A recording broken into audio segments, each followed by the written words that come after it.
Today we'll be venturing to a rather hidden spot.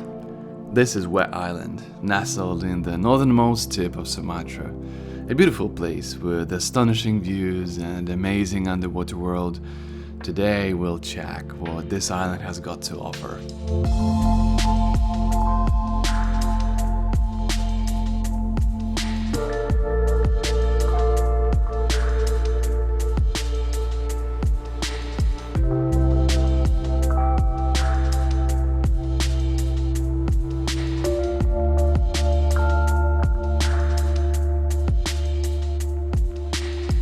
So where is this quaint tropical island? It's located in Indonesia, in Sumatra, the very northern part of it, near the town of Banda Aceh. This peaceful place has just one small town on the east coast with smaller settlements dotted all around. It's perfect for a serene holiday, free from tourist crowds, with its main attraction being the diving and snorkeling spots. During my time living in Malaysia, it was probably one of the most accessible wild islands. I loved its cleanliness and tranquility. The underwater world was simply breathtaking. The island's terrain is quite steep and mountainous, presenting a bit of a challenge for my bike at times. Food options were somewhat limited too, but I could still find decent coffee and meals. With only a handful of Western-style restaurants, it mostly offered Indonesian cuisine, including various curries and fish dishes. The northern region of Indonesia enforces strict Sharia law. There are no bars in Banda Aceh. Weh Island is a little bit more liberal, so if you get to a more Western restaurant and order an apple juice and then give them a little wink, you might get some fresh beer. Alright, let's check the activities you can enjoy on this island. Snorkeling and diving top the list. I've only tried snorkeling and it was fantastic. Tours kick off at sunrise. The first spectacle is the dolphin run, a morning feeding frenzy where hundreds of dolphins leap from the water hunting for the fish.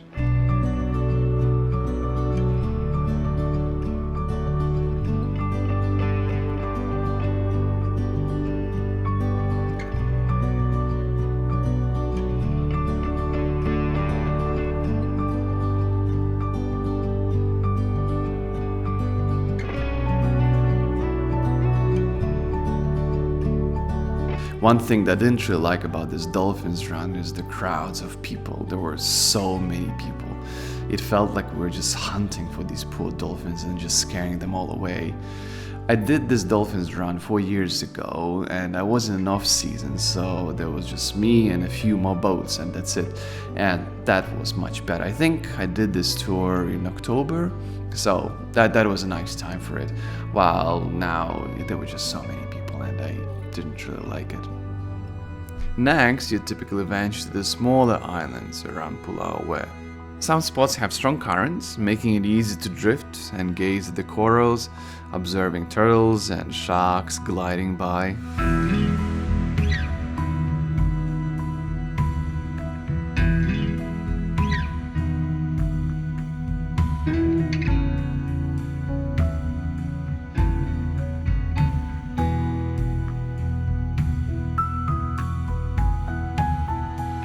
Apart from snorkeling, there were a few more beaches to explore around the island.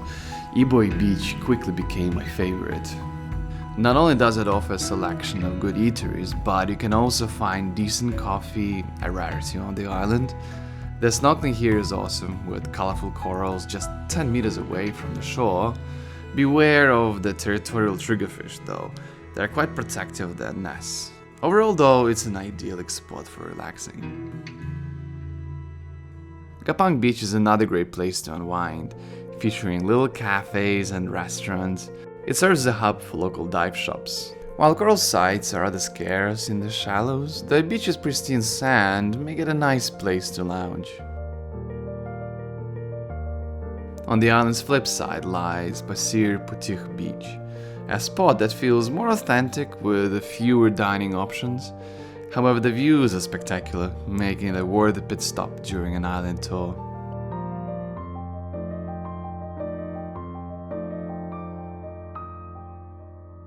My accommodation was on the island's western side, where direct water access was rather limited, making it unsuitable for swimming, yet the views were breathtaking, especially the sunsets. And as the darkness fell, the sight of giant flying foxes took to the skies. They were simply massive. Another must-visit is the island's northernmost tip. It's the furthest point north you can reach in Indonesia, a pretty cool spot.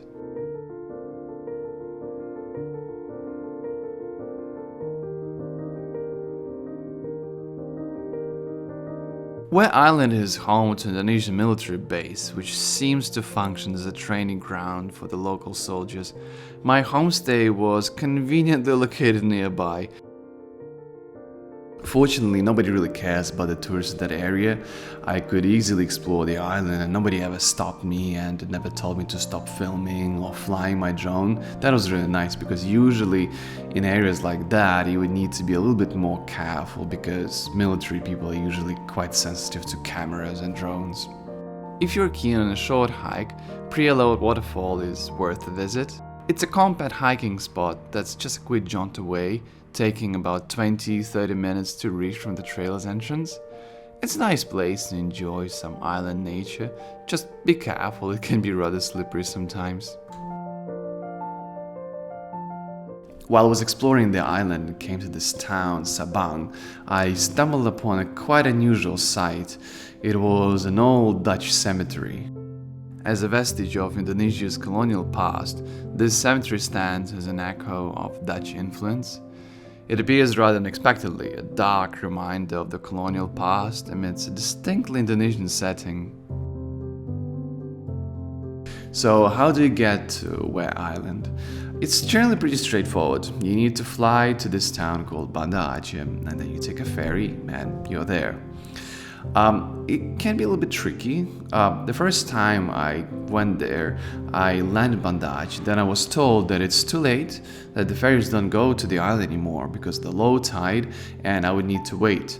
I would need to spend the night in Banda Aceh, and then next morning I would need to take a ferry. And so I did.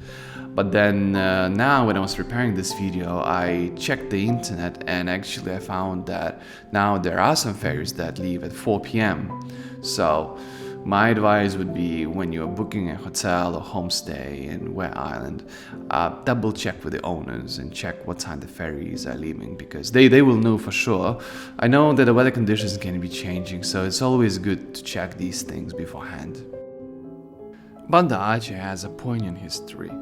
In 2004, it was devastated by a tsunami known as the Boxing Day tsunami. This event gained global attention due to the extensive damage inflicted on Thailand and its resorts. I think the intense international media coverage was partly due to the high numbers of tourist casualties. However, I feel that Banda Aceh's story wasn't reported as widely. At least I had never heard much about it. The damage to the town was staggering, with over 67,000 lives lost in the tragedy. Located close to the earthquake's epicenter, the waves reached Banda Aceh in 10 minutes. The residents didn't have time to evacuate. A significant part of the town was completely obliterated by 10-meter-tall waves. This monument in the shot shows the height of the waves that engulfed the town. The aftermath was catastrophic, leaving half of the town still visibly scarred. I really want to fly my drone over to capture the extent of the destruction, a truly heartbreaking sight. Boats swept inland were left as stark reminders of the disaster's magnitude, with some perched atop buildings that miraculously withstood the waves. Contrastingly, the island itself was spared the full fury of the tsunami. Although the water levels rose by a few meters, it generally avoided the fate of Banda Aceh. Locals told me that when the disaster struck, numerous NGOs arrived to assist. Some stayed on the island, which served as a base for them. At the end of the financial year, with surplus funds available, they chose to invest in the island's infrastructure. This is why the roads here are of such high quality. Banda Aceh itself has several sites worth visiting: the mosque, the Tsunami Museum, and more. The city is undergoing construction and revitalization. Broad roads are being laid and life is gradually returning to it. Notable places include the Tsunami Museum, a good spot to learn about the disaster. The local mosque is also remarkable. It's a huge structure that withstood the tsunami's massive waves, one of the few buildings in the area to do so. Additionally, if time permits, get a local guide for a tour of the town.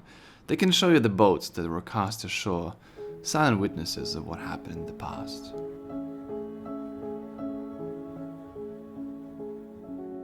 I really enjoyed Weh Island. It's a tranquil and serene destination, ideal for relaxing holidays for those who appreciate snorkeling and leisurely lifestyle. The island exudes a profound sense of wilderness. The absence of mass tourism allows for ample open space and sense of discovery. Additionally, the nearby town Banda Aceh is certainly worth exploring for its historical significance. Alright, and this will do for now. Thanks a lot for watching. I hope you liked this video. PULAU WEH has a special place in my heart. It's this beautiful wild island that is still not touched by big corporations. You still get this sense of adventure or exploration when you ride around it. It's really beautiful. It's got these mountains and hills and underwater volcanoes. It's very nice for snorkeling and diving. And at the same time, it's relatively easy to reach. So I hope one day you'll be able to get there and you'll be able to explore it yourself. Well, for now, this will do. Thanks for watching. Bye and see you soon.